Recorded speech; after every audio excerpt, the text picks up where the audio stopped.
صدیق الله اتل دا کنټریبیوشن په ټیم کې دا به افغانان چرته هم نه هېروي، دا به همیشه لپاره یادول کېږي او دا به ستایل کېږي.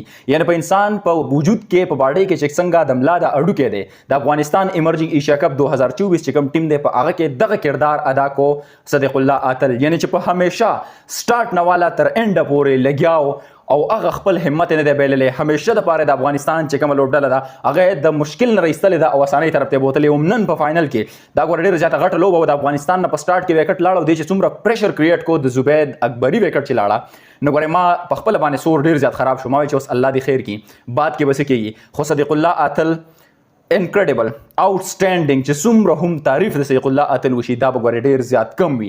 مین اف د ټورنمنټ سهره لاړه د صدیق الله اتل په طرف باندې او صدیق الله اتل ته د ډېر زیاتې دغه کامیابۍ مبارکي، د افغانستان پښتنو ته دا بریا ډېره زیاته مبارکي.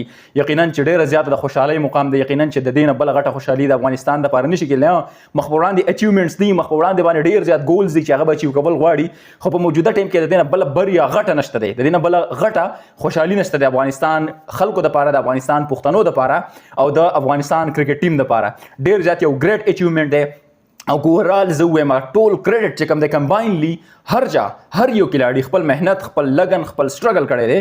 خو مین کردار چې په بیټینګ کې چا ادا کړی صدیق الله اتل چې همیشه دپاره تماشایان ناامیده کړي نه دي او هغوی ته هم هغه شانته کې ریسپانس ورکړی دی څنګه چې د هغې نه خلک ایکسپیکټ کوي.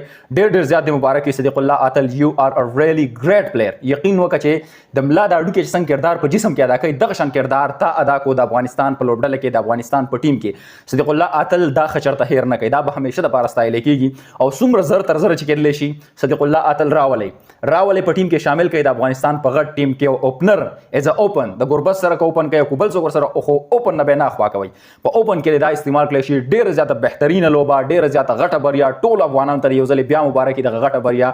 ډېر زیاته خوشحالۍ مقام دی. الله دې دغه شانته خوشحالۍ پښتنو له بار ورکړي.